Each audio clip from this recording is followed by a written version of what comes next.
Hey everyone, this is James from Mission, and today we're talking about connecting up to the Mission Gemini I powered guitar amp cabinet.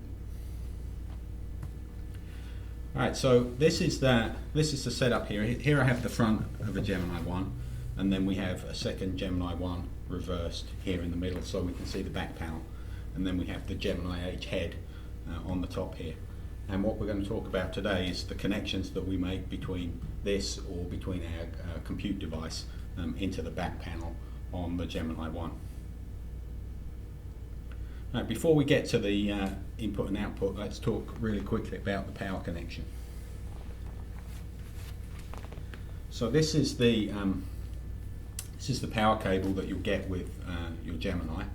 Depending on the country where it ships to, you'll get a different power cable. So this is a US power cable, but depending on where you order the product, you'll get a Gemini cable with the appropriate power connection on. On the other end is the IEC connector, and you'll see on the Mission cable it has this yellow button here, and this is the VLock feature. So let me talk to you really quickly about that. On the power inlet module on the back of the Gemini, it supports VLock, and VLock is a feature where when we push the cable in, you'll hear it click there, and that holds the cable in and stops it accidentally being pulled out. In order to remove the cable, you push in the yellow button and just gently pull the cable out, and that's VLock. In the event you don't have a VLock cable, one of these will ship with your Gemini, but if you don't have one, you can use an ordinary IEC cable into here, but you won't get the VLock feature, obviously.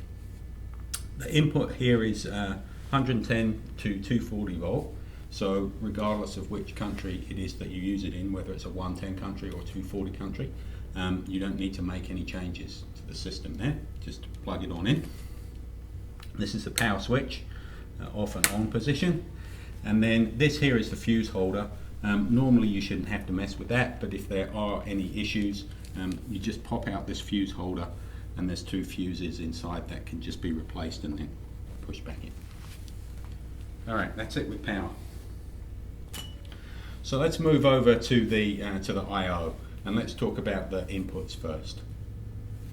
So there's three inputs across here. Input one, or in fact three connectors here, I guess only two are inputs and one's an output. So input one, stereo out, and input two. The stereo out and input two come with these dust covers in place, and these help if you're not using those, just to keep the connectors protected and also to keep the pressure inside the sealed cab when it's in use. These can be removed just by pulling them out and then replaced like that. Okay, so input one supports two types of connector depending. It's either going to support XLR or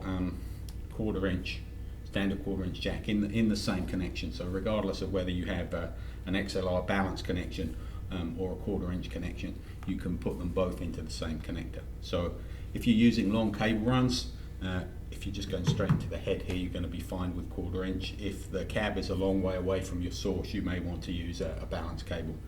So I say you can use either. We have a quarter-inch here, so we'll push that into there, and it locks in. There's a spring load in there that keeps it tight, so you need to give it a good tug to get it back out again. Okay, so that's your input one, and that's going to connect at the other end to your modeling device or other input that you may be using.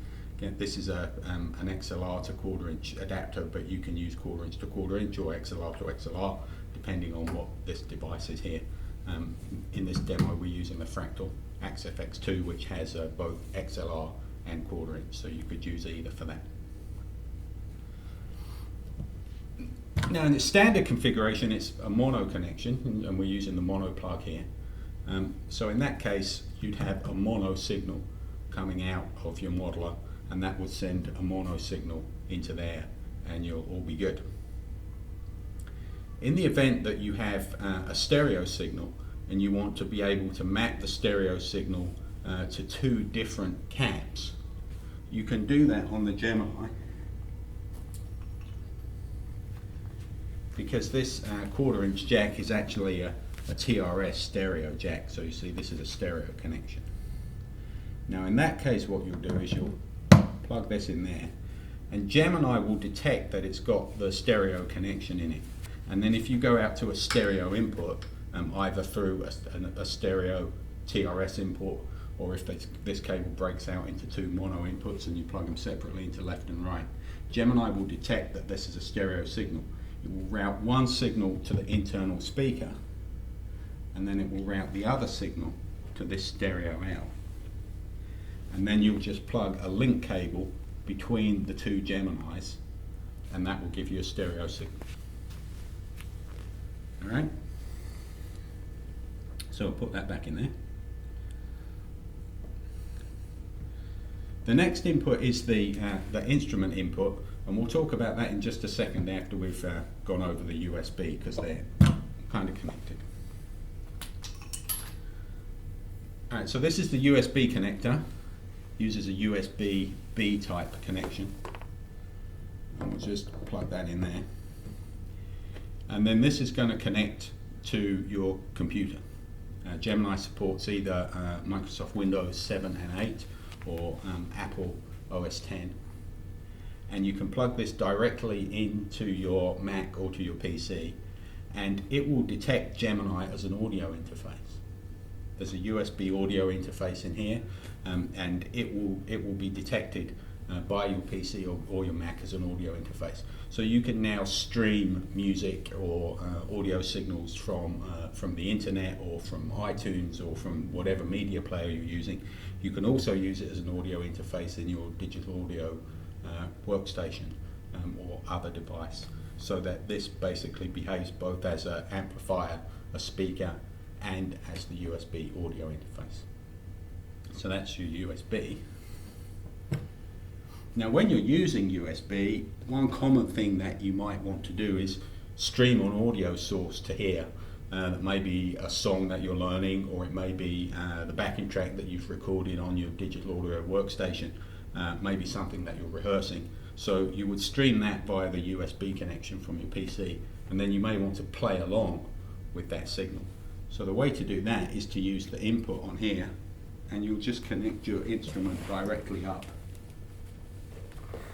with a regular instrument cable. So you just take this and plug your guitar right in there, run a modeling software or digital audio workstation with a guitar model and a cab simulator.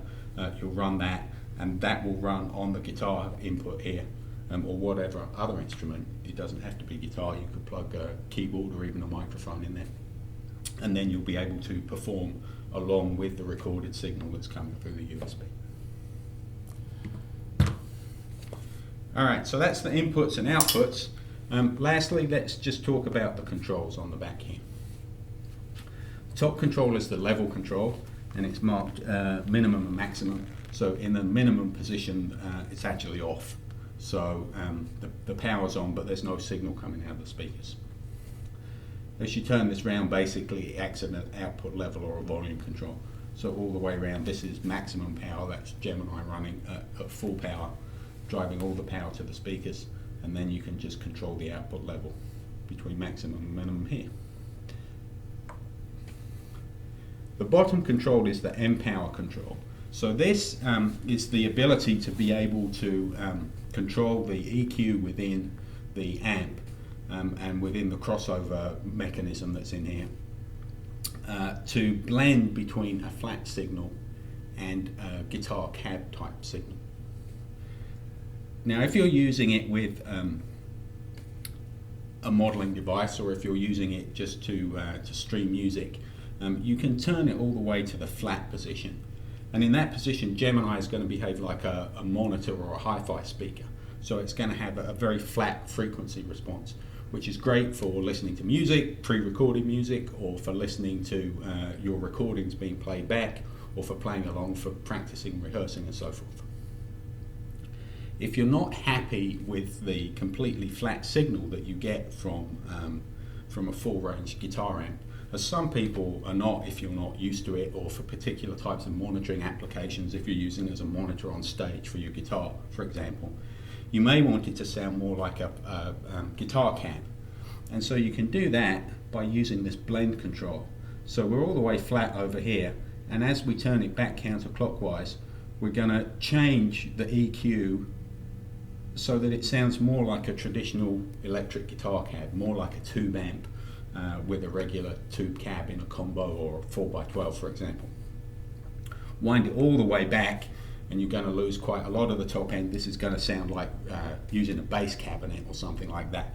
So not so much on the high frequency, a bit of the mids tailed off, and some boost in the bass. So it's going to sound like a bass cab in that position. Somewhere between the mid position, it's going to sound more like a typical combo type cab. And then as you move all the way to the flat position, this is where it sounds like a monitor. So depending on how you're using it and what signals you're putting into it, you can use this blend control to get it to sound exactly as you want. All right, that's it. That's the input, output, and controls on the Gemini I.